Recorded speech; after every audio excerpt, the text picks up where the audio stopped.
저는 올해 67살이 된 평범한 주부입니다. 오늘 제가 들려드릴 이야기는 4년 전의 일입니다. 특별할 것 없는 저희 집에 날벼락 같은 기쁜 소식이 떨어졌었죠. 엄마, 나 결혼하고 싶은 사람 생겼어. 33이 되도록 연애 한번 제대로 못하던 우리 아들 진우가 느닷없이 꺼낸 말이었습니다. 밥 먹다 숟가락을 떨어뜨릴 뻔했어요. 하루 종일 집에서 컴퓨터로 그림만 그리던 아이가 언제 여자를 만났단 말입니까? 누구냐? 어떻게 만났어? 뭐 하는 사람이야? 제가 다급하게 물으니 진우가 쑥스럽게 웃으며 핸드폰 사진을 보여줬습니다. 단정하게 생긴 여자였어요. 눈매가 선하고 미소가 참 곱더군요. 디자인 강연회에서 만났어. 민조라고 나보다 3살 어려. 큰 법무회사에서 비서로 일하는데 정말 똑똑하고 좋은 사람이야. 여자가 먼저 우리 진우에게 관심을 보였다고 하더군요. 소심한 우리 아들을 누가 먼저 좋아해 줬다는 게 얼마나 고맙던지 그날 밤 남편한테 이 소식을 전하니 남편도 믿기지 않는다는 표정이었습니다. 아이, 진우가 결혼을 한다고? 정말? 그러게 말이에요. 꿈만 같아요. 우리 부부는 그날 밤 설레서 잠을 설쳤습니다. 아들 장가 보낼 생각을 하니 가슴이 벅차면서도 한편으론 걱정이 됐어요. 남편이 작은 무역회사를 운영한다곤 하지만 직원 5명짜리 영세업체였거든요. 그나마도 요즘은 경기가 안 좋아서 간신히 유지하는 정도였죠. 막상 민주를 처음 만난 날 그런 걱정이 무색할 정도로 겸손하고 예의 바른 아이였습니다. 제가 준비한 소박한 음식도 맛있다며 다 먹어주고 우리 진우를 바라보는 눈빛이 정말 사랑스러웠어요. 진우 씨는 순수하고 따뜻한 사람이라 제가 먼저 반했어요. 재능도 뛰어나고요. 이렇게 우리 아들을 알아봐주는 사람이 또 있을까요? 저는 민주가 한 번에 마음에 들었습니다. 그렇게 몇 번 만나면서 결혼 얘기가 자연스럽게 나왔고 드디어 양가 상견례 날짜가 잡혔습니다. 민주 아버지가 식당 체인을 여러 개 운영하는 회장님이라는 얘기를 듣고 긴장이 됐죠. 상견례 날 아침, 저는 새벽 5시에 일어났습니다. 10년 전에 산 정장을 꺼내 입어봤는데 초라해 보일까봐 걱정됐어요. 새로 살 여유는 없었지만요. 남편도 평소에 안 입던 정장을 꺼내 넥타이를 몇 번이나 다시 맸습니다. 진우도 어제 미용실에 다녀왔는지 머리를 단정하게 자르고 새 셔츠를 입었더군요. 엄마, 너무 긴장하지 마. 민주 아버지도 편하신 분이래. 진우가 그렇게 말했지만 저는 더 긴장됐습니다. 우리가 너무 초라해 보이면 어떡하나 싶었죠. 당당하게 나가자. 우리가 뭐 부족한가? 진우를 이렇게 훌륭하게 키웠는데. 남편의 말에 좀 위안이 됐습니다. 상견례 장소는 시내 특급 호텔 한식당이었어요. 민주네 쪽에서 예약했다는데 그런 고급 호텔은 처음이라 떨렸습니다. 진우야, 우리가 맡겨온 거니? 여기 너무 고급스러운데. 제가 작게 중얼거리자 진우가 제 팔을 잡으며 안심시켰습니다. 엄마 괜찮아. 민주네에서 편하게 오시라고 여기로 정한 거야. 한식당으로 들어가니 민주가 먼저 나와 있었습니다. 오늘따라 더 단정해 보이는 정장을 입고 있더군요. 어머님, 아버님 오시느라 고생하셨어요. 저희 부모님도 곧 오실 거예요. 민주가 우리를 고급스러운 한실로 안내했습니다. 테이블에는 이미 차가 준비돼 있었죠. 잠시 후 문이 열리고 민주 부모님이 들어오셨습니다. 그런데 제일 먼저 눈에 들어온 건 휠체어였습니다. 민주 아버지가 휠체어를 타고 계셨던 겁니다. 60 중반쯤 되어 보이는 분이었는데 얼굴은 위엄있고 단정했지만 하반신이 불편하신 게 한눈에 보였죠. 처음 뵙겠습니다. 박성철입니다. 박 회장님이 먼저 손을 내미셨습니다. 그 순간 제 옆에 서 있던 남편의 몸이 미세하게 경직되는 게 느껴졌습니다. 네, 처음 뵙겠습니다. 남편이 더듬거리며 인사했습니다. 평소 사교적이고 말 잘하는 남편이 갑자기 말을 더듬는 게 이상했죠. 긴장한 건가 싶었는데 그것 치고는 반응이 너무 이상했습니다. 박 회장님이 남편의 손을 잡으며 뚫어지게 쳐다보셨습니다. 그 시선엔 묘한 무게감이 있었어요. 최 사장님이시죠? 무역업 하신다고 들었습니다. 네, 작은 회사를 운영하고 있습니다. 남편의 목소리가 떨렸습니다. 이마에 땀방울이 맺히기 시작했죠. 저는 남편의 팔을 살짝 잡으며 속삭였습니다. 여보, 왜 그래요? 괜찮아요? 남편은 대답 대신 억지로 미소를 지어 보일 뿐이었습니다. 박 회장 부인이 부드럽게 웃으며 분위기를 풀어주셨습니다. 민주가 우리 예비사위 칭찬을 많이 했어요. 정말 좋은 사람이라고. 아이고, 과찬이십니다. 저희 아들이 부족한데 민주 같은 좋은 아가씨를 만나서 복 받았죠.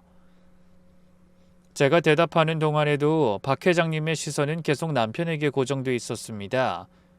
마치 오래전부터 알던 사람을 확인하듯이 천천히 훑어보는 듯한 눈빛이었어요. 최 사장님, 혹시 예전에 우리 어디서 뵌 적 있습니까?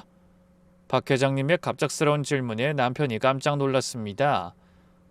아니요, 처음 뵙는 것 같은데요. 그래요? 낯이 많이 익은데 제 착각인가 보네요. 박 회장님이 의미심장하게 웃으셨습니다. 그 미소가 왠지 차갑게 느껴졌어요. 음식이 나오기 시작했지만 남편은 젓가락도 제대로 들지 못했습니다. 물만 연신 마시며 불안한 눈빛으로 박 회장님을 힐끔거렸죠. 반면 박 회장님은 여유롭게 식사를 하시며 가끔씩 남편을 응시하셨습니다. 최 사장님은 고향이 어디신가요? 경기도입니다. 그래요? 저도 젊었을 때 경기도에서 살았었죠. 그때 작은 사업을 했었는데 큰 사고를 당해서 이렇게 됐습니다. 박 회장님이 자신의 휠체어를 가리키며 담담하게 말씀하셨습니다. 그 순간 남편의 얼굴이 하얗게 질렸습니다. 손에 든 젓가락을 떨어뜨릴 뻔했죠. 사고를 당하셨군요. 네, 30년 전 일입니다. 음주운전 차량에 치여서요. 같이 있던 동업자는 그 자리에서 죽고 전 이렇게 반신불수가 됐죠. 분위기가 무거워졌습니다. 민주가 얼른 화제를 돌렸어요. 아빠, 오늘은 좋은 날인데 그런 얘기는... 그래, 미안하구나. 오늘은 우리 아이들의 좋은 날이지. 식사가 계속되는 동안 박 회장님의 시선이 자꾸만 남편에게 향했습니다. 처음엔 그저 예비사돈을 살피는 거라 생각했는데 점점 불편해졌어요. 최 사장님, 운전은 오래 하셨나요? 뜬금없는 질문이었습니다. 남편이 당황하며 대답했죠. 네, 한 30년 넘게 했습니다. 그래요? 운전은 항상 조심해야죠. 한순간의 실수가 평생을 좌우할 수 있으니까. 박 회장님이 자신의 휠체어를 가볍게 두드리며 말씀하셨습니다. 그 모습에 남편의 얼굴이 굳었어요. 저도 예전엔 멀쩡했는데 사고 한 번에 이렇게 됐죠. 상대방은 도망가 버렸고요. 무거운 침묵이 흘렀습니다. 박 회장 부인이 얼른 화제를 돌렸어요. 여보, 오늘은 좋은 날인데 그런 얘긴... 그렇군요. 미안합니다. 하지만 박 회장님의 눈은 계속 남편을 향해 있었습니다. 뭔가를 확인하려는 듯한 날카로운 시선이었죠. 최 사장님은 술 좋아하십니까? 아니요, 거의 안 합니다. 그래요? 젊었을 땐 어떠셨어요? 이상한 질문들이었습니다. 왜 자꾸 과거를 캐묻는지 남편은 이마에 땀을 닦으며 더듬거렸어요.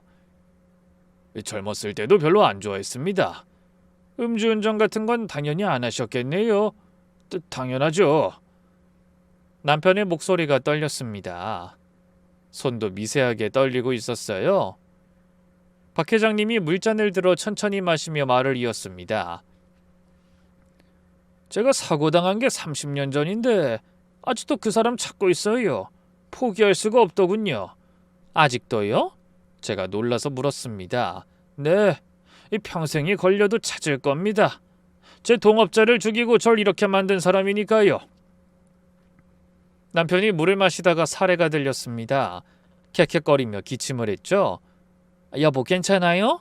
제가 등을 두드려줬지만 남편은 한참을 기침했습니다. 얼굴이 새빨갛게 달아올랐어요. 죄송합니다. 갑자기 사례가. 천천히 드세요. 왜 그리 급하게 드십니까? 박 회장님의 말투에 묘한 가시가 있었습니다. 진우가 어색한 분위기를 풀려고 했어요. 저희 결혼식은 가을쯤 하면 어떨까요? 그래, 그게 좋겠구나. 민주도 거들었죠. 하지만 박 회장님은 계속 남편만 바라봤습니다. 최 사장님, 우리 또 만날 기회가 있겠죠? 네. 그땐 좀 더 긴 얘기를 나누시죠. 오늘은 첫 만남이니 이 정도로 하고. 그 말이 왜인지 협박처럼 들렸습니다. 남편도 그렇게 느꼈는지 안색이 창백했어요. 상견례가 끝나고 일어서는데 박 회장님이 마지막으로 한마디 하셨습니다. 최 사장님 건강 조심하세요. 특히 운전할 땐 더욱 조심하시고. 평범한 인사말 같았지만 왠지 등골이 서늘했습니다. 식당을 나오면서 남편은 비틀거렸어요. 제가 팔을 잡아줬죠. 여보 진짜 왜 그래요? 많이 아파요? 아니야 그냥 좀 어지러워서. 하지만 남편의 얼굴엔 공포가 가득했습니다. 무언가 끔찍한 것을 본 사람 같았어요. 도대체 박 회장님과 무슨 일이 있었던 걸까요? 식당을 나와 주차장으로 향했습니다.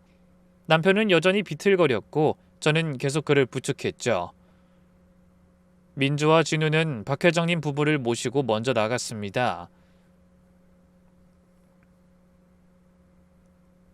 여보, 차 운전할 수 있겠어요? 대리 불러야 하는 거 아니에요? 아니야, 괜찮아. 그냥 빨리 여기서 나가고 싶어. 남편은 거의 뛰다시피 차로 향했습니다. 시동을 걸어 주차장을 빠져나가려는데 남편이 갑자기 뒷거울을 보며 움찔했어요. 저 차? 무슨 차요? 뒤를 돌아보니 검은색 대형 승용차 한 대가 우리 뒤에 있었습니다. 유리창이 짙은 색이라 안은 보이지 않았어요. 아까 호텔 들어올 때도 있었던 것 같은데. 남편이 중얼거렸습니다. 그러더니 갑자기 속도를 높였어요. 여보 천천히 가요. 저 차가 우릴 따라오는 것 같아. 남편은 일부러 골목으로 빠지고 돌아가는 길을 택했습니다. 하지만 검은 차는 계속 우리 뒤를 따라왔어요. 일정한 거리를 유지하며 그림자처럼 붙어 있었죠. 정말 따라오는 것 같은데 왜 우릴 따라오지? 저도 불안해지기 시작했습니다. 남편의 얼굴은 이미 땀범벅이었어요. 박 회장이 사람을 붙인 거야. 분명히 그래. 무슨 소리예요? 왜 우리를 감시한다는 거예요? 남편은 대답 없이 운전에만 집중했습니다. 신호등에서도 아슬아슬하게 지나가고 급하게 차선을 바꿨지만 검은 차는 놓치지 않고 따라왔어요. 드디어 우리 아파트 단지에 도착했습니다. 남편은 지하 주차장으로 들어가지 않고 정문 앞에 차를 세웠어요. 여보, 먼저 내려, 빨리. 당신은요? 나는 회사에서 급한 연락이 왔어. 처리할 일이 있어서 다시 나가야 해. 거짓말이라는 걸 알 수 있었습니다. 그런데 남편의 표정이 너무 절박해서 더 묻지 못했어요. 빨리 들어가. 그리고 절대 아무도 문 열어주지 마. 알았지? 남편이 거의 떠밀다시피 저를 내려줬습니다. 저는 불안한 마음으로 현관 입구로 걸어갔죠. 뒤를 돌아보니 남편은 다시 차를 몰고 떠나고 있었습니다. 그런데 검은 차는 남편을 따라가지 않았어요. 제 뒤에 멈춰 섰습니다. 심장이 쿵쿵 뛰었습니다. 빨리 현관으로 가야 했어요. 떨리는 손으로 열쇠를 꺼내 현관문 비밀번호를 누르려는데 검은 차의 창문이 조금 열렸습니다. 그 틈으로 낮고 차가운 남자 목소리가 흘러나왔어요. 얼마만 남았지? 작업 시작하자. 그리고 누군가 통화하는 소리가 이어졌습니다. 네, 회장님. 목표집에 도착했습니다. 남편은 도주했고 부인만 있습니다. 지시대로 진행하겠습니다. 온몸이 얼어붙었습니다. 작업이라니, 목표라니, 우리가 무슨 범죄자도 아니고. 저는 황급히 현관문을 열고 안으로 뛰어들었습니다. 문을 쾅 닫고 모든 잠금 장치를 걸었어요. 심장이 터질 것 같았습니다. 현관에 등을 기댄 채 가쁜 숨을 몰아쉬고 있는데 발밑에 뭔가 밟혔습니다. 노란 봉투 하나가 현관 바닥에 떨어져 있었습니다. 아까 나갈 땐 분명 없었는데 누가 언제 넣은 걸까요? 떨리는 손으로 봉투를 집어들었습니다. 발신인도 수신인도 없는 그저 평범한 서류 봉투였어요. 하지만 아까 검은 차에서 들린 작업 시작하자라는 말이 계속 귓가에 맴돌았습니다. 거실로 가서 불을 켜고 소파에 앉았습니다. 봉투를 뜯기가 무서웠지만 안 볼 수도 없었죠. 조심스럽게 봉투를 열었습니다. 안에는 오래된 신문 기사들이 들어있었습니다. 누렇게 바랜 30년도 더 된 것 같은 신문 조각들이었어요. 첫 번째 신문을 펼쳤습니다. 1994년 6월 15일 지역신문. 새벽 음주운전 뺑소니 1명 사망 1명 중상. 가해 차량 도주 수사 난항. 기사를 읽기 시작했습니다. 14일 새벽 2시경 경기도 땡땡시 외곽국도에서 음주운전으로 추정되는 차량이 정명충돌 사고를 내고 도주했다. 이 사고로 피해 차량 조수석에 탄 정모 씨가 현장에서 사망했고 운전자 박성철 씨는 척추 손상으로 하반신 마비 증상을 입었다. 박성철. 오늘 만난 그 박 회장님이었습니다.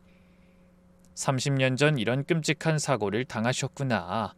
그래서 휠체어를 타고 계셨던 거였어요. 계속 읽어 내려갔습니다. 목격자에 따르면 가해 차량은 중앙선을 침범해 과속으로 달려왔으며 사고 직후 피해자들을 확인하지도 않고 그대로 도주했다. 경찰은 현장에 남은 타이어 자국과 파편을 분석 중이나 가해 차량을 특정하지 못하고 있다. 다음 기사를 펼쳤습니다. 일주일 후 신문이었어요. 박성철 씨, 죽은 친구 위에 반드시 범인 찾겠다. 사고로 하반신이 마비된 박성철 씨는 병상에서 눈물로 호소했다. 정형은 제 사업 동반자이자 형제 같은 친구였습니다. 그 사람을 이렇게 보낸 게 너무 억울합니다. 범인을 꼭 찾아서 정형의 한을 풀어드리고 싶습니다. 가슴이 먹먹해졌습니다. 친구를 잃고 본인은 평생 불구가 되다니 얼마나 고통스러우셨을까요? 다음 기사들은 박 회장님이 범인을 찾기 위해 얼마나 노력했는지를 보여줬습니다. 1994년 12월 박성철 씨 사설 탐정 고용, 독자 수사 시작. 1995년 6월 사고 1주년. 여전히 못 잡은 뺑소니범 박성철 씨 현상금 내걸어. 2000년 6월 6년째 미제 사건 박성철 씨 포기 안 해. 기사마다 박 회장님의 사진이 있었습니다. 처음엔 병상에 누워있는 모습, 그 다음엔 휠체어에 앉아있는 모습, 점점 나이 들어가는 모습이 보였어요. 하지만 범인을 찾겠다는 의지만은 변하지 않았습니다. 2010년 6월 16년째 미제, 이제는 사업가로 성공한 박성철 회장.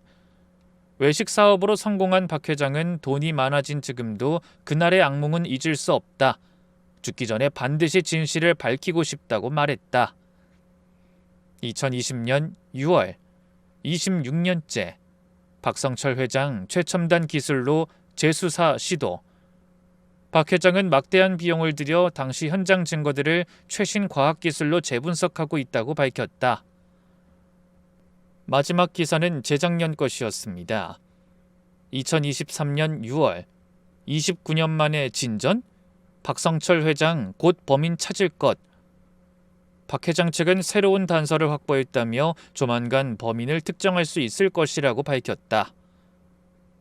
그리고 봉투 맨 밑에 메모 하나가 있었습니다. 30년을 기다렸다. 이제 시작이다. 당신 남편이 그날 무엇을 했는지 잘 생각해보라. 메모를 읽는 순간 소름이 돋았습니다. 당신 남편이 그날 무엇을 했는지? 설마 박 회장님이 우리 남편을 의심하는 건가요? 아니야, 말도 안 돼. 우리 남편이 사람을 죽이고 도망친 살인범일 리 없어. 그럼 박 회장님이 자기 딸을 살인범의 아들과 결혼시킨다는 건데 그건 말이 안 되잖아. 하지만 오늘 상견례에서 보인 남편의 이상한 행동들, 박 회장님의 날카로운 시선과 질문들, 그리고 남편의 극도의 공포. 그때 핸드폰이 울렸습니다. 남편이었어요. 떨리는 손으로 전화를 받았습니다. 여보, 무사해? 집에 잘 들어갔어? 남편의 목소리가 불안에 떨고 있었습니다. 차 안인지 엔진 소리가 들렸어요. 여보, 지금 어디예요? 무슨 일 있는 거예요? 나 잠시 피해 있을게, 며칠만. 뭐라고요? 피한다니 그게 무슨 말이에요? 설명할 시간이 없어. 그냥 박 회장이 날 오해하고 있는 것 같아. 뭔가 착각을... 착각이요? 무슨 착각? 여보, 현관에 이상한 봉투가 있었어요. 30년 전 사고 기사가 들어있던데. 전화 너머로 남편의 숨이 멎는 소리가 들렸습니다. 봉투를 봤어? 네. 박 회장님이 30년 전에 음주운전 뺑소니 사고를 당하셨더군요. 친구분이 돌아가시고 본인은 하반신 마비가 됐다고. 근데 메모에 이상한 말이 적혀 있어요. 당신이 그날 뭘 했는지 생각해보라고. 그건 오해야.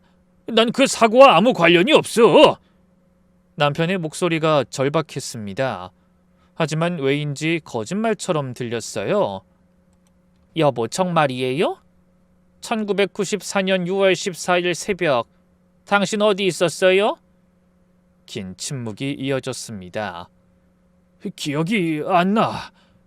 30년 전 일을 어떻게 기억해? 여보, 이게 장난이에요?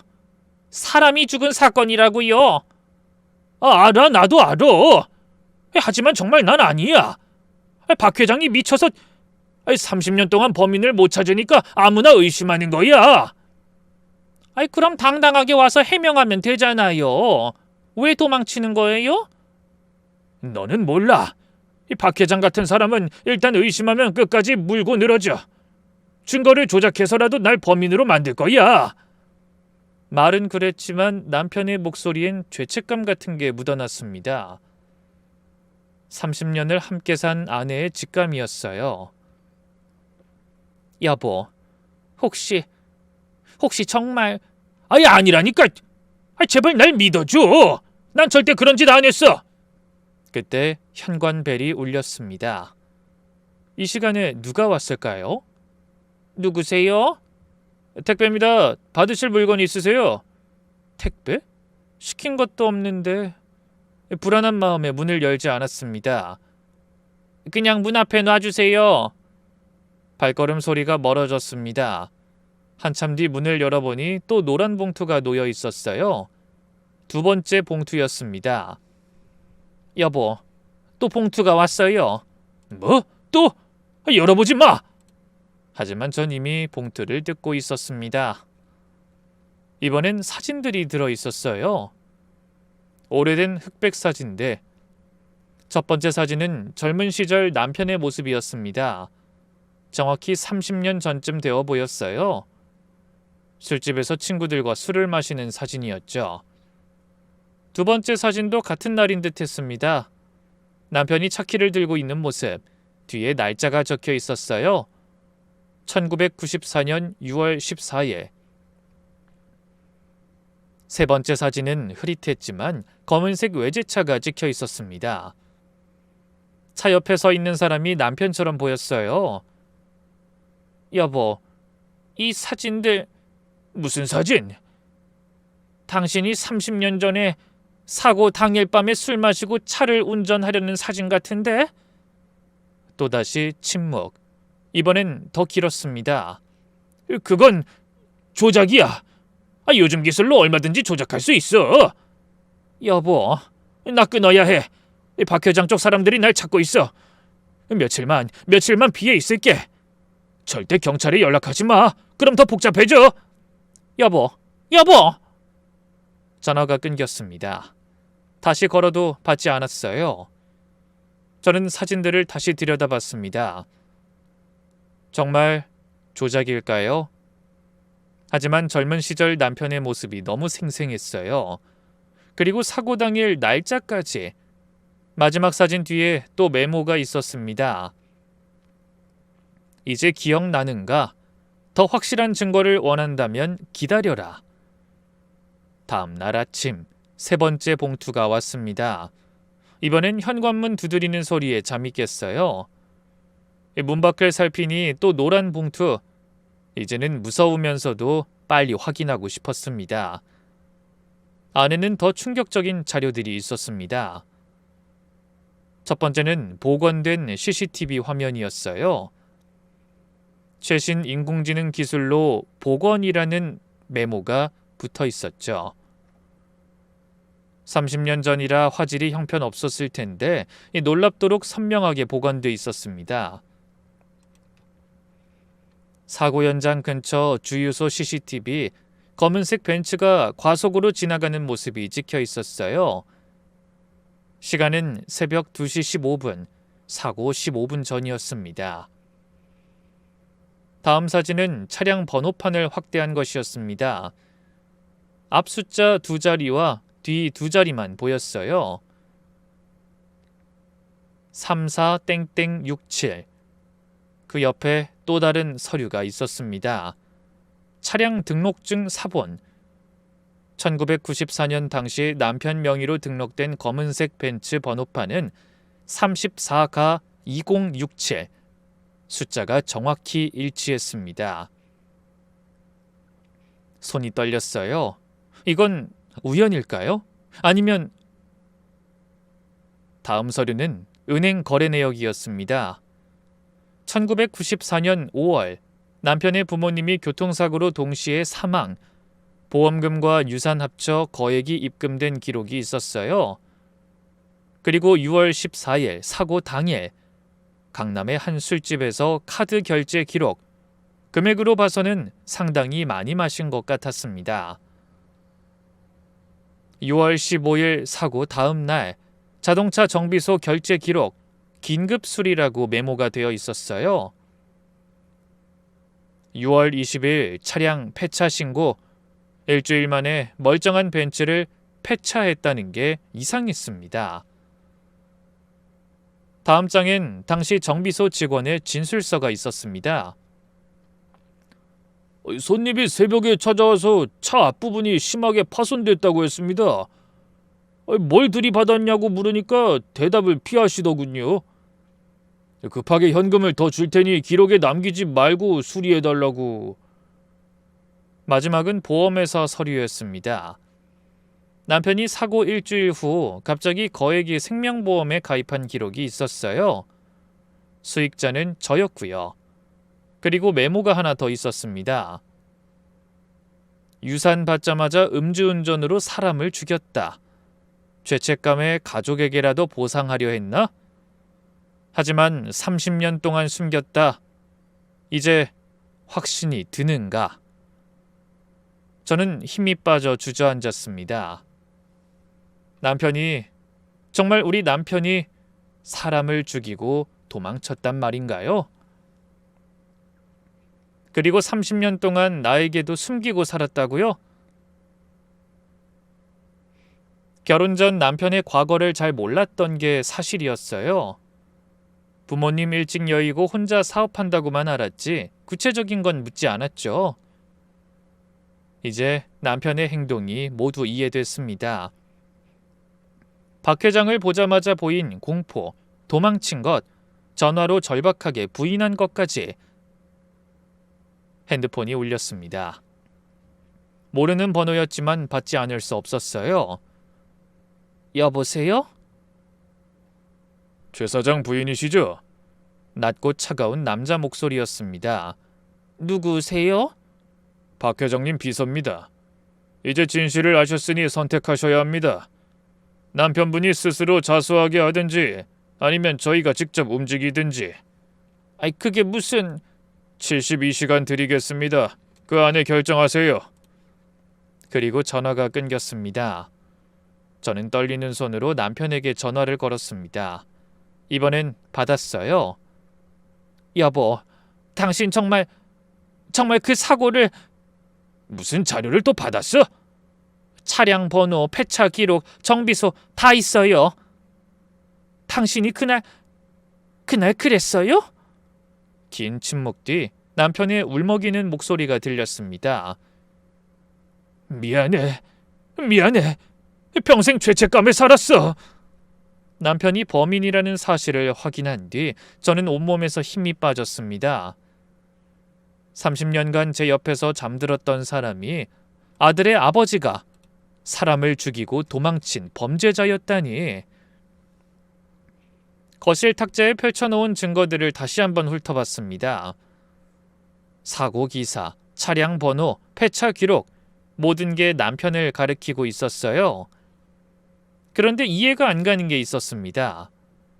박 회장님이 이 모든 걸 알았다면 왜 하필 자기 딸을 우리 아들과 엮었을까요? 평범한 복수라면 그냥 경찰에 신고하면 될 텐데 왜 1년이나 기다리며 이런 복잡한 방법을 택한 걸까요? 남편의 울먹이는 소리가 핸드폰 수화기 너머로 계속해서 들려왔습니다. 당신이 그랬구나. 정말로. 미안해. 정말 미안해. 남편이 흐느꼈습니다. 그날 부모님 돌아가시고 받은 유산으로 친구들이랑 술을 마셨어. 축하한다고들 했지만 사실 부모님 잃은 게 너무 슬펐거든. 그래서 많이 마셨어. 그래서 운전을 했다고요? 미친 짓이었어. 정신이 반쯤 나간 상태로 운전대를 잡았지. 그리고 남편의 목소리가 끊어졌습니다. 정신을 차려보니 차가 부서져 있었어. 피가 너무 많았어. 무서워서 도망쳤어. 비겁하게. 경찰은 자수는 왜 안 했어요? 하려고 했어. 정말이야. 근데 뉴스를 보니 한 명이 죽었다고 하더라. 살인자가 되는 게 무서웠어.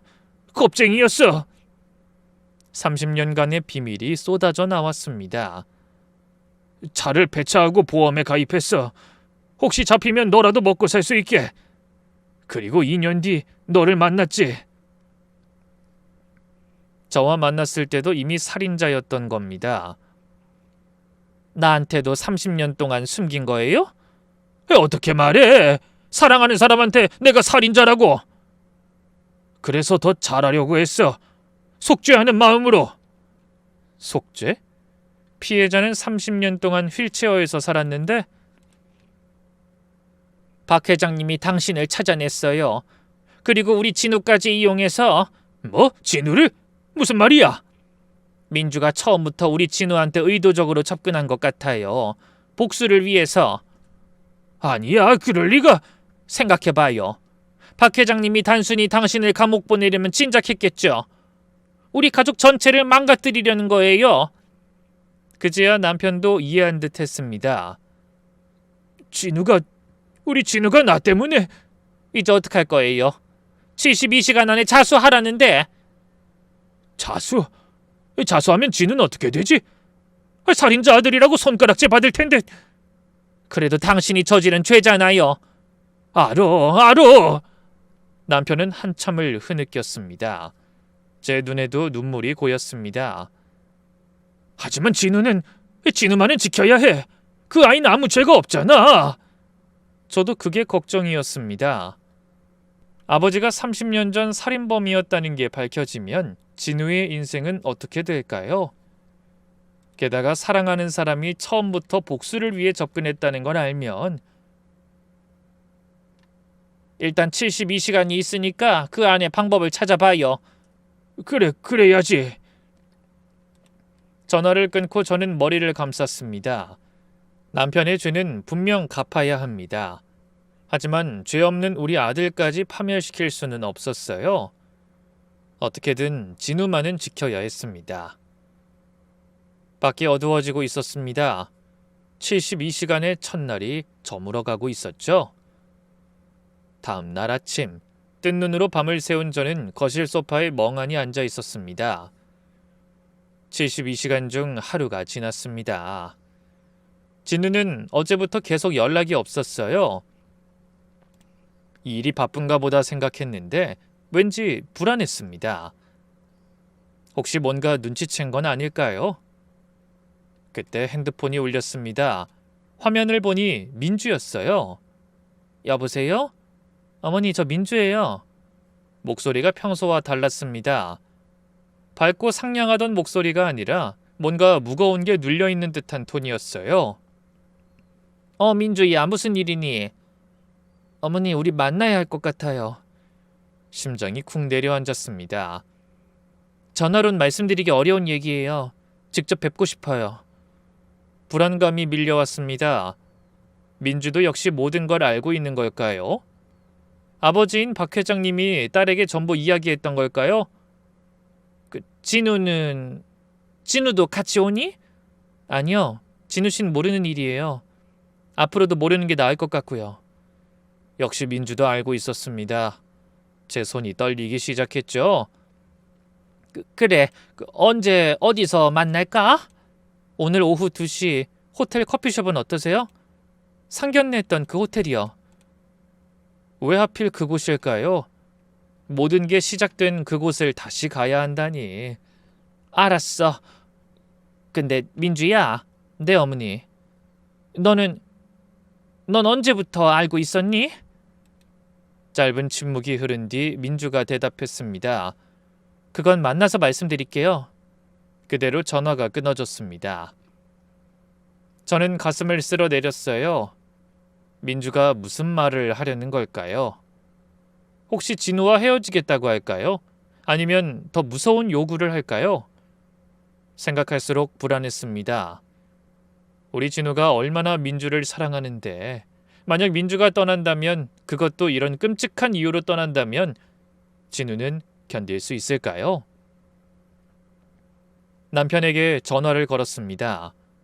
여보, 민주가 만나자고 해요. 뭐? 민주가? 왜? 모르겠어요. 불안해요. 뭔가 안 좋은 얘기를 할 것 같아.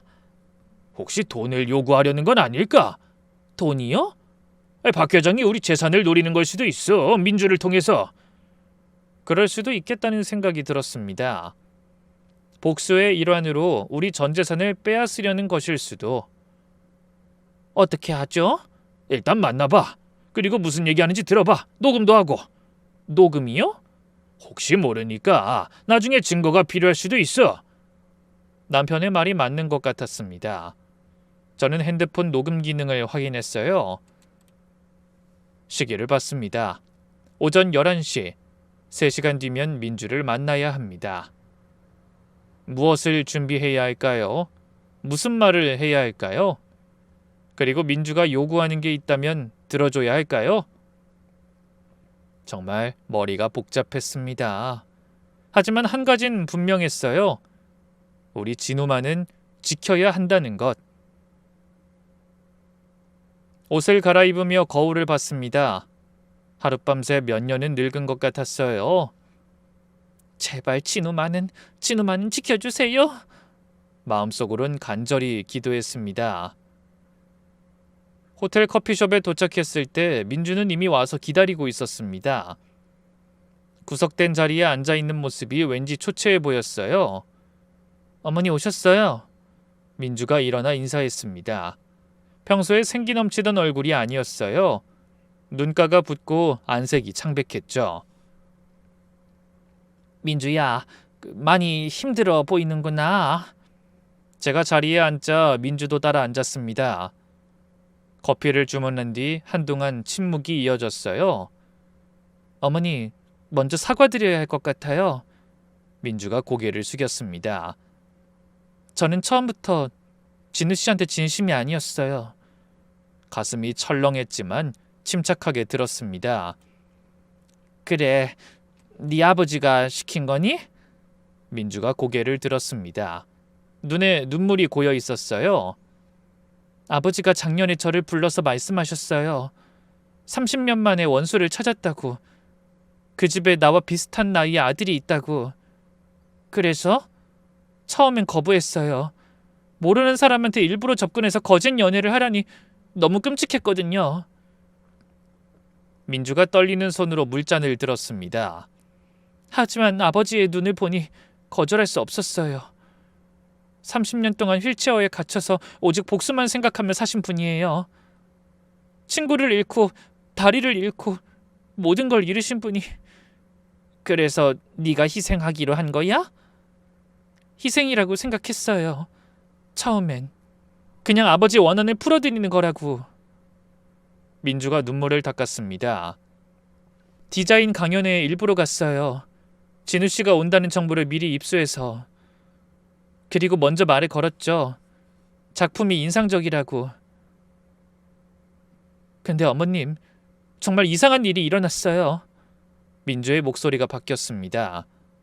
진우 씨와 시간을 보낼수록 제가 진짜로 그 사람을 좋아하게 됐어요. 아니, 사랑하게 됐어요. 민주야, 그렇게 순수한 사람은 처음이었어요. 저를 있는 그대로 봐주고 진심으로 아껴주고 가식이 하나도 없는 사람이었죠. 민주가 울먹이며 말을 이었습니다. 어느 순간부터 연기가 아니었어요. 진짜로 그 사람과 결혼하고 싶어졌어요. 평생 함께하고 싶어졌어요. 그런데도 계속 한 거니? 아버지 복수를? 아버지한테 말했어요. 그만두고 싶다고. 진우 씨가 너무 좋은 사람이라고. 이런 식으로 복수하는 건 옳지 않다고. 아버지가 뭐라고 하던?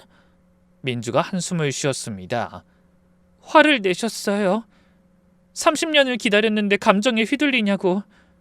그리고 더 무서운 계획을 말씀하셨어요. 단순히 아버님을 감옥에 보내는 것으론 부족하다고. 재산을 모두 빼앗고 언론에 폭로해서 사회적으로 완전히 매장시킬 거라고. 역시 제 예상이 맞았습니다. 회사를 망하게 하고 집도 빼앗고 진우 씨 직장에도 소문을 내서 일을 못하게 만들 거래요. 살인자 아들이라고 낙인 찍어서. 그건 너무한 거 아니니? 저도 그렇게 말했어요. 하지만 아버진 자기도 30년 동안 지옥에서 살았다고. 그들도 똑같이 느껴야 한다고. 민주가 제 손을 잡았습니다. 어머님, 전 진우 씨를 지키고 싶어요. 정말 사랑해요. 이용하려던 제가 오히려 그 사람한테 구원받았어요. 그래서 아버지 설득해 볼게요. 복수는 하되 진우 씨만은 건드리지 말아달라고. 재산이나 명예 같은 것보다 우리의 행복을 지켜달라고. 민주의 진심이 느껴졌습니다. 하지만 과연 박 회장님이 들어주실까요? 민주야, 네 마음은 고맙지만 네 아버지가 그렇게 쉽게 포기하실 것 같지 않은데. 알아요. 하지만 해볼게요. 저도 아버지 딸이니까. 30년 만에 처음으로 아버지한테 간절히 부탁해 볼게요. 민주가 일어섰습니다. 어머니, 시간이 얼마 없어요. 72시간 안에 결정하셔야 한다고 들었어요. 저도 그 안에 아버지 설득해 볼게요. 민주야, 진우 씨한텐 비밀로 해주세요. 제가 지켜드릴게요. 민주가 떠난 자리에 혼자 남아 저는 한참을 앉아 있었습니다. 민주와 헤어지고 집으로 돌아온 저녁, 핸드폰이 울렸습니다. 모르는 번호였어요. 여보세요? 최동호 씨 부인이시죠? 낮고 무거운 목소리, 박 회장님이었습니다. 아, 네, 박 회장님. 직접 통화하게 되어 송구합니다. 단도직입적으로 말씀드리죠. 심장이 빠르게 뛰기 시작했습니다. 최 사장이 72시간 안에 스스로 자수한다면 법적인 처벌로만 끝내겠습니다. 법적인 처벌로만요? 네, 감옥에 가는 것으로 끝. 재산은 건드리지 않겠습니다. 잠시 침묵이 흘렀습니다. 하지만 끝까지 발뺌하거나 도망친다면 제가 직접 나서겠습니다. 언론과 검찰 모든 채널을 동원해서 최 사장 일가를 완전히 끝장낼 겁니다. 박 회장의 목소린 차갑고 단호했습니다. 재산은 물론 한 푼도 남기지 않을 겁니다. 회사도 집도 다 빼앗기고 진우군은 평생 살인자 아들이라는 꼬리표를 달고 살겠죠. 직장도 잃고 사회에서 완전히 매장될 겁니다. 우리 아들은 아무 죄가... 제 친구도 아무 죄가 없었습니다. 근데 죽었죠. 저도 아무 잘못 없이 이렇게 됐고요. 할 말이 없었습니다. 저는 용기를 내어 물었어요. 그럼 우리 진우와 민주 결혼은 어떻게 되는 건가요? 긴 침묵이 이어졌습니다. 그건 있을 수 없는 일입니다. 회장님, 원수의 아들과 내 딸이 결혼한다? 말도 안 됩니다. 최 사장이 자수하든 안 하든 그 결혼은 절대 허락할 수 없습니다. 가슴이 무너지는 것 같았습니다. 하지만 민주도 진우를 사랑하고... 그건 제가 처리할 문제입니다. 민주는 처음부터 제 복수를 위해 진우군에게 접근한 겁니다. 이제 그만 끝낼 때가 됐죠. 하지만 지금은 진심으로... 부인. 박 회장이 제 말을 잘랐습니다. 30년을 기다렸습니다. 이제 결정하십시오. 최 사장이 스스로 죗값을 치르고 그곳으로 끝낼 건지 아니면 가족 전체가 완전히 파멸할 건지.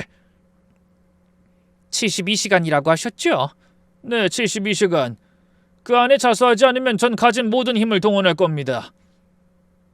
전화가 끊어졌습니다. 저는 소파에 힘없이 앉았습니다. 머릿속이 복잡했어요. 자수해도 진우의 결혼은 물 건너갔고 안 하면 우리 가족 전체가 파멸한다. 남편에게 전화했습니다. 여보, 박 회장이 직접 전화했어요. 뭐라고 하던? 72시간 안에 자수하래요. 그럼 법적 처벌로만 끝내겠대요. 법적 처벌이면 최소 10년은 감옥에... 감옥엔 가야죠. 하지만 재산은 안 건드린대요. 남편이 한참 침묵했어요. 안 하면? 우리 가족 전체를 끝장내겠대요. 재산도 다 빼앗고 언론에 폭로해서 사회적으로 매장시키고. 진우는... 살인자 아들로 평생 살아야 한대요. 또 긴 침묵이 이어졌습니다. 그럼 진우 결혼은? 제가 한숨을 쉬었습니다. 안 된대요. 자수하든 안 하든 결혼은 절대 허락 안 한대요. 원수의 아들과는 절대 안 된다고. 그럼 진우가... 남편의 목소리가 무너졌습니다. 여보 어딨어요? 만나서 얘기해야 할 것 같아요. 나는 지금... 남편의 목소리가 작아졌습니다. 당신이 어디 있든 찾아갈게요. 우리 같이 결정해야지. 미안해. 정말 미안해. 여보? 어디 있는지만 말해요. 하지만 남편은 대답 없이 전화를 끊어버렸습니다. 다시 걸어도 받지 않았어요. 밤새 잠을 이루지 못했어요. 남편을 찾아야 했습니다. 도망친 남편을 어떻게든 찾아서 설득해야 했어요. 무엇보다 진우의 결혼, 그것까지 무너진다는 게 너무 가슴 아팠습니다. 새벽녘, 저는 남편을 찾으러 나설 준비를 했습니다. 72시간 중 이틀째 아침이 밝아오고 있었습니다. 아침 일찍 집을 나섰습니다. 남편이 어디 있을지 짐작조차 되지 않았지만 찾아야만 했어요. 먼저 회사로 갔습니다. 직원들에게 물어보니 이틀 전부터 출근하지 않았다고 했죠.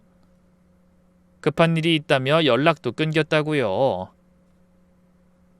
다음 날 남편이 자주 가던 단골 술집들을 돌았습니다. 혹시 봤냐고 물어도 다들 고개를 저었어요. 친구들에게도 전화했지만 소용없었습니다. 오히려 무슨 일이냐며 되물어 볼 뿐이었죠. 점심때가 되어서야 한 가지 생각이 떠올랐습니다. 남편 차에 달린 위치 추적 장치였어요. 핸드폰으로 확인이 가능했죠. 평소엔 써본 적 없는 기능이었는데 남편이 예전에 알려줬던 게 기억났습니다. 떨리는 손으로 핸드폰을 켰습니다. 로그인하니 남편 차 위치가 지도에 떴어요. 도시 외곽, 낡은 모텔 주차장이었습니다. 택시를 타고 그곳으로 향했습니다. 가는 동안 무슨 말을 해야 할지 계속 생각했어요. 자수하라고? 도망치라고? 모텔에 도착하니 남편 차가 구석에 주차돼 있었습니다. 안내대에서 물어보니 3일 전에 혼자 온 중년 남자가 있다고 했어요. 206호실. 계단을 올라가는 발걸음이 무거웠습니다. 문 앞에서 한참 망설이다 노크했어요. 여보, 나야. 문 열어. 대답이 없었습니다. 다시 두드렸어요. 제발 얘기 좀 하자. 한참 뒤 문이 열렸습니다. 그리고 저는 숨을 멈췄어요. 남편의 모습이 처참했습니다. 수염이 덥수룩하고 눈은 충혈돼 있었어요. 며칠 새 10살은 늙은 것 같았죠. 방 안은 술병들로 어지러웠고 담배 냄새가 진동했습니다. 어떻게 찾았어? 차 위치 추적했어요. 왜 이러고 있어요? 남편이 비틀거리며 침대에 앉았습니다. 나는 이제 끝이야. 30년을 숨기고 살았는데 이제 다 끝났어. 그래도 이렇게 도망치면 어떡해요? 진우는 어떡하고? 진우, 남편이 울기 시작했습니다. 어깨를 들썩이며 흐느꼈어요. 내가 진우한테 무슨 아빠 자격이 있어? 비겁한 살인자가 무슨... 저는 남편 옆에 앉았습니다. 미워해야 할 사람인데 30년 함께한 정이 있어서인지 측은했어요. 여보, 박 회장이 72시간 안에 자수하래요. 안 하면 우리 가족 전체를 끝장내겠대요. 남편이 고개를 들었습니다. 끝장이라니? 재산도 다 빼앗고 언론에 폭로해서 사회적으로 매장시키겠대요. 진우는 평생 살인자 아들로. 진우가 그렇게 되는구나. 그리고 제가 망설이다 말을 이었습니다. 진우와 민주 결혼 안 된대요. 자수하든 안 하든 원수의 아들과는 절대 안 된다고. 남편이 머리를 감싸쥐었습니다. 나 때문에 진우까지... 그래도 자수는 해야 해요. 안 하면 더 큰 피해가. 남편이 울먹이며 30년 전 얘기를 시작했습니다. 그날 밤 부모님 장례식 끝나고 친구들이 위로한다며 술을 권했어. 거절할 수가 없었어. 그래도 운전은... 알아! 변명의 여지가 없어. 사고 나고 무서워서 도망쳤어. 처음 듣는 자세한 이야기였습니다. 매일 악몽을 꿨어. 죽은 사람이 나타나서 원망하는 꿈. 그래도 자수할 용기는 없었어. 30년을 그 죄책감 안고 산 거예요? 응. 당신이랑 결혼하고 진우가 태어나고 행복할수록 더 무서웠어. 이 행복을 잃을까 봐. 이제라도 죗값을 치러요. 그게 최선이에요. 진우가 날 원망하겠지? 민주와도 헤어져야 하고. 그래도 평생 거짓 위에 사는 것보단 나아요. 남편이 제 손을 잡았습니다. 차갑고 떨리는 손이었어요. 정말 자수해야 할까? 네, 그래야 적어도 재산이라도 지킬 수 있어요. 진우 결혼은 어떻게든 방법을 찾아봐야죠. 모텔에서 남편을 데리고 집으로 돌아온 다음 날 아침, 우리 부부는 박 회장님을 찾아가기로 했습니다. 남편은 겁에 질려 있었지만 자수하기 전에 직접 사과해야 한다는 제 말에 결국 따라 나섰어요. 박 회장님 회사 건물은 도심 한복판에 우뚝 솟아 있었습니다. 남편은 차에서 내리자마자 다리가 풀려 제대로 걷지도 못했어요. 손은 계속 떨렸고 얼굴은 창백했죠. 접수대에서 찾아온 이유를 말하니 직원이 위층에 연락한 뒤 30분이나 기다리게 했습니다. 그 30분이 30시간처럼 길게 느껴졌어요. 드디어 회장실로 안내받았습니다. 문이 열리자 넓은 사무실이 보였고 창가에는 박 회장님이 휠체어에 앉아 도시를 내려다보고 계셨어요. 우리가 들어와도 돌아보지 않으셨습니다. 왔군요. 그 한마디가 떨어지자마자 남편이 그 자리에서 털썩 무릎을 꿇었습니다. 바닥에 이마를 대고 엎드린 채 몸을 떨었어요. 저도 따라 무릎을 꿇었습니다. 죄송합니다. 정말 죄송합니다. 남편의 목소리는 흐느낌에 떨렸습니다. 박 회장님이 천천히 휠체어를 돌렸어요. 우리를 내려다보는 그분의 눈빛은 30년 세월에 한이 서려 있었습니다. 30년 만이군요. 박 회장님이 자신의 다리를 가리켰습니다. 그리고 그날의 이야기를 시작했어요. 친구 정민수가 신혼 1년 차에 죽었다는 것, 그 아내가 충격으로 유산했다는 것, 자신은 평생 휠체어에 갇혀 살았다는 것, 화장실 가는 것조차 남의 도움이 필요한 삶이 얼마나 지옥 같았는지 그분의 목소리는 담담했지만 그 안에 담긴 분노와 한은 너무나 깊었습니다. 남편은 그 모든 말을 들으며 바닥을 주먹으로 쳤습니다. 용서받을 수 없다는 걸 안다며 계속 사죄했지만 30년이 지난 사과가 무슨 의미가 있겠어요? 박 회장님도 그렇게 말씀하셨죠. 전화로 이미 통보한 대로 72시간 안에 자수하라고, 그것만 지키면 재산은 건드리지 않겠다고 재확인하셨습니다. 남편이 반드시 자수하겠다고 약속했지만 박 회장님은 그마저도 자신이 압박해서 하는 것이지 진정한 반성이 아니라고 일축했습니다. 제가 용기를 내어 입을 열었죠. 진우와 민주의 결혼만은 다시 생각해달라고. 하지만 박 회장님은 단호했어요. 원수의 아들과 자기 딸을 결혼시킬 수 없다는 입장은 확고했습니다. 아이들이 서로 사랑한다고 해도 민주의 행복을 위해서라도 그 결혼은 절대 불가능하다고. 최 사장, 당신이 내게서 뺏은 게 얼마나 많은지 아십니까? 친구, 다리, 30년 세월, 이제 내 딸까지 달라고? 박 회장님의 그 한마디에 남편은 완전히 무너졌습니다. 제 아들만은 용서해달라며 다시 바닥에 머리를 박았어요. 제가 마지막으로 민주의 마음이라도 들어보시라고 애원했지만 소용없었어요. 박 회장님은 민주는 자신이 알아서 하겠다며 우리를 내보냈습니다. 비서가 우리를 부축해서 일으켰습니다. 남편은 거의 실신 직전이었고 전 그런 남편을 겨우 붙잡고 회장실을 나섰어요. 문을 나서려는데 박 회장님이 마지막 당부를 하셨습니다.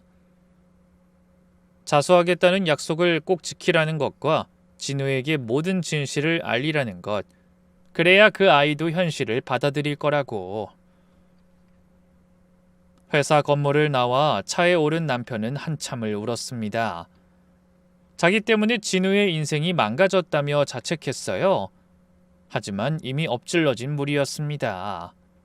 이제 우리가 할 수 있는 건 진실을 고백하고 죗값을 치르는 것뿐이었죠. 집으로 돌아오는 내내 우리는 침묵했습니다. 오늘 저녁 진우에게 어떻게 이 끔찍한 진실을 전해야 할지 그 생각만으로도 숨이 막혔어요. 30년간 숨겨온 비밀이 드러나는 순간 우리 가족은 어떻게 될까요? 해가 지고 외출했던 진우가 돌아왔습니다.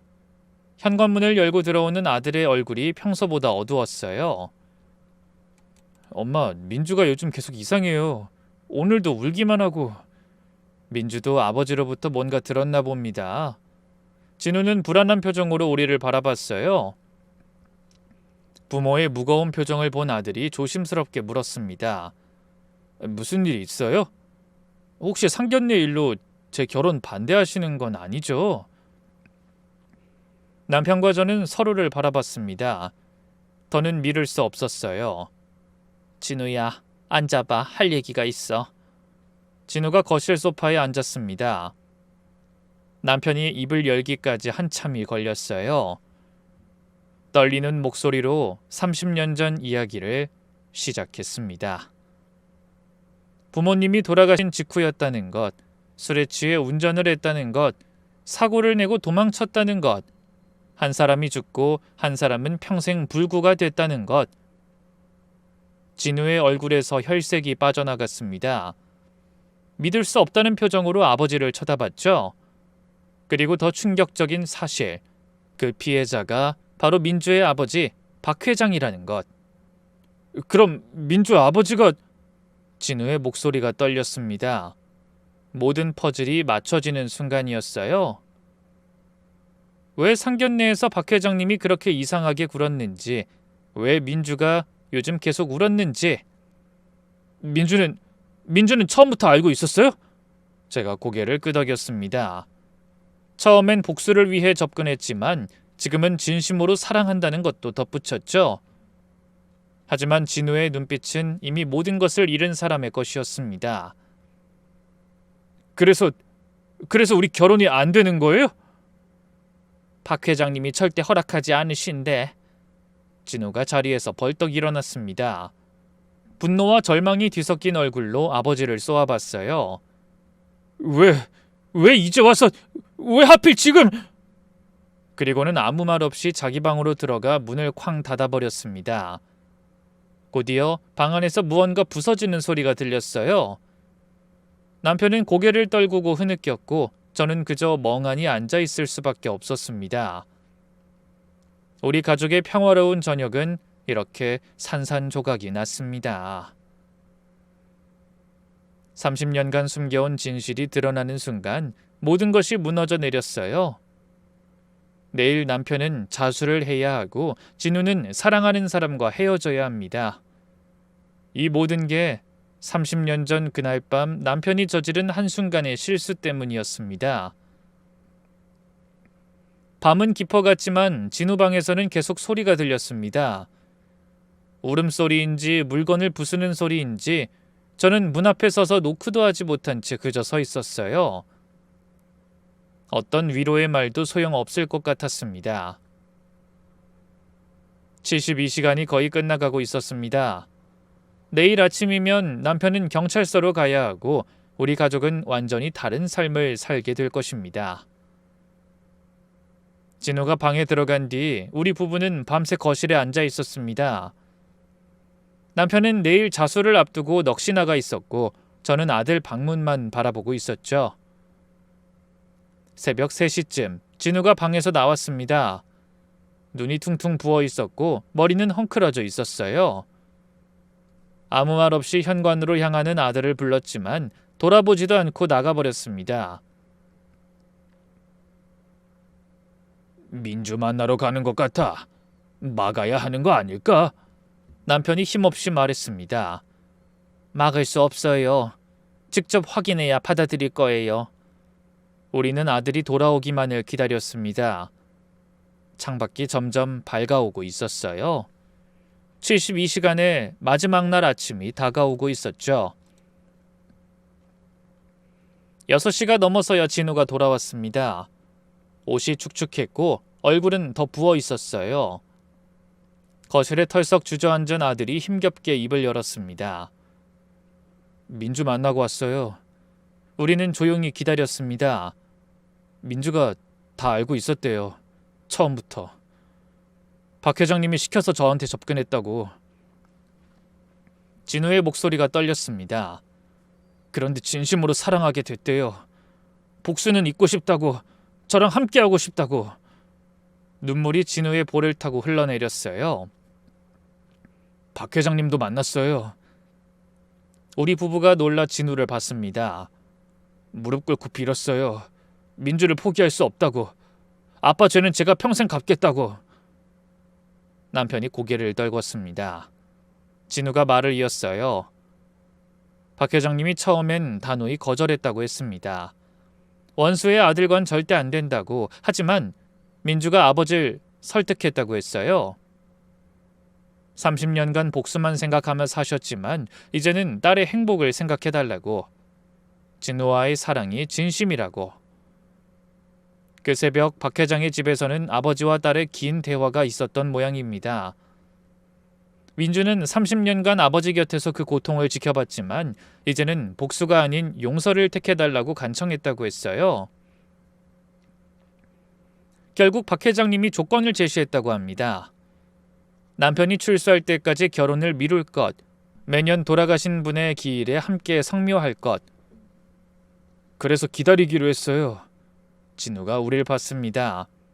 원망도 분노도 없는 그저 깊은 슬픔만 담긴 눈이었어요.